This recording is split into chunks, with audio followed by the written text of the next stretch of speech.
अस्सलाम वालेकुम dear students, पेश खिदमत है आपके सामने आपका अपना टीचर सर सैयद मंजूर शाह। आज का हमारा टॉपिक क्लास फर्स्ट ईयर में से है और क्लास फर्स्ट ईयर में एक्सरसाइज 4.1 का क्वेश्चन नंबर 4 है। सवाल क्या कहता है, let's see, find the values of nth term of triangular sequence.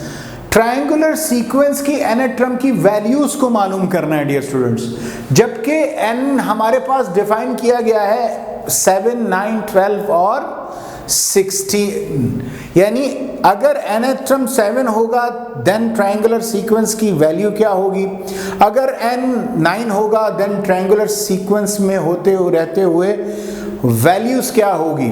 तो डियर स्टूडेंट्स, अगर हम इस सवाल का हमें ट्रायंगुलर सीक्वेंस का फॉर्मूला मालूम हो तो then we are easily find the answers against the anatrum which is given over here. So dear students, हमने क्या करना है वो फॉर्मूला सबसे पहले बताना है। तो डियर स्टूडेंट, यहाँ पे सोल्यूशन लिखा, देन जो ट्रायंगुलर सीरीज का फॉर्मूला है वो क्या है, फॉर्मूला हमारे पास ट्रायंगुलर सीरीज का एनेट्रम का है n into n plus 1 divided by 2 है।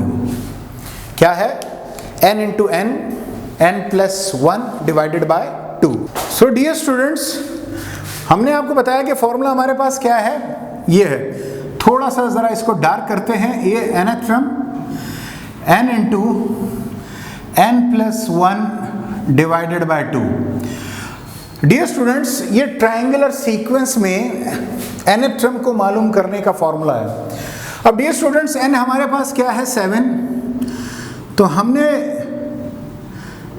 n की जगह 7 को पुट किया तो डियर स्टूडेंट्स क्या हुआ, 7 प्लस 1 8 आ जाएगा डिवाइडेड बाय 2, 2 1 2, 2 4 8। तो डियर स्टूडेंट, जब n हमारे पास 7 होगा तो ट्रायंगुलर सीक्वेंस में जो वैल्यू आएगी एनेट्रम की वो हमारे पास क्या आएगी, 7 4 28 आएगी। क्या आएगी, 28। उसके बाद डियर स्टूडेंट्स क्या होगा, n हमने क्या पुट करना है 9, when n is equal to 9, nth term की वैल्यू में जहां पे n है वहां पर आप क्या पुट कर दीजिए, 9 पुट कर दीजिए। n प्लस 1 कितना बन जाएगा, 10। Dear students, 2 1 2, 2 5 10। 9 को 5 से मल्टीप्लाई कीजिए डियर स्टूडेंट्स, क्या आता है। जब n हमारे पास 9 होगा तो डियर स्टूडेंट्स वैल्यू हमारे पास क्या आएगी ट्रायंगुलर सीक्वेंस की, 45 आएगी। क्या आएगी, 45। That's good. सो अगले में n हमारे पास क्या रखें, जब हम when n is equal to 12, nth term में n की जगह 12 आ जाएगा, n की जगह यहाँ पे 12, फिर n की जगह ब्रैकेट में 12 प्लस 1 डिवाइडेड बाय 2, 2 1 2, 2 6 12, 12 प्लस 1 13। तो 6 को 13 से मल्टीप्लाई करेंगे तो डियर स्टूडेंट्स हमारे पास क्या आएगा, 78 आएगा। क्या आएगा, 78 आएगा। यानी कि अगर हम n को 12 रखें तो ट्रायंगुलर सीक्वेंस के फॉर्मूले में पुट करने के बाद वैल्यू हमारे पास क्या आएगी, 78। इसी तरह जब हमारे पास n 16 होगा तो जो हमारे पास ट्रायंगुलर सीक्वेंस का फॉर्मूला है उधर हमने क्या पुट कर दिया, 16 into 16 plus 1 divided by 2। So dear students, 2 1 2, 2 8 16। So 8 16 plus 1 17 आ गया। अब डियर स्टूडेंट्स, 8 को अगर हम 17 से मल्टीप्लाई करें तो हमारे पास 136 आता है। क्या आता है डियर स्टूडेंट्स, कितना आता है, 136।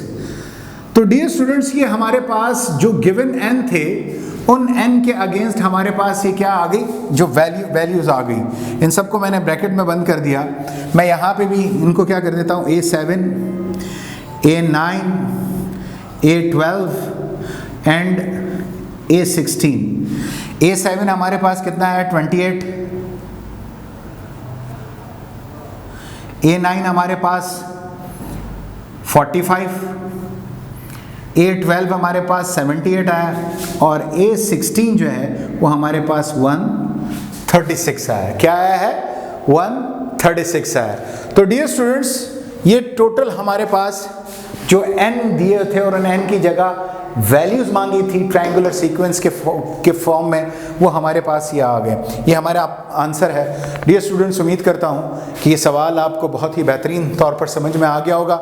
इस किस्म की मज़ीद वीडियोस को देखने के लिए हमारे चैनल को सब्सक्राइब करना मत भूलिए, बेल के आइकन को दबाइए, इस वीडियो को शेयर कीजिए अपने दोस्तों के साथ, बाकी दूसरे स्टूडेंट्स के साथ, ताकि उनका भी फ़ायदा हो। और अगर कोई और इस किस्म के सवालात को हल करने के लिए आपको हमारी मदद दरकार है तो ज़रूर कमेंट सेक्शन में हमें इन्फॉर्म कीजिए, हमारे दिए गए हुए नंबर पर व्हाट्सएप कीजिए। हम ज़रूर आपसे रब्ता करके आपके लिए वीडियो बना के चैनल पर अपलोड कर देंगे। अस्सलामु अलैकुम वरहमतुल्लाहि वबरकातुहू।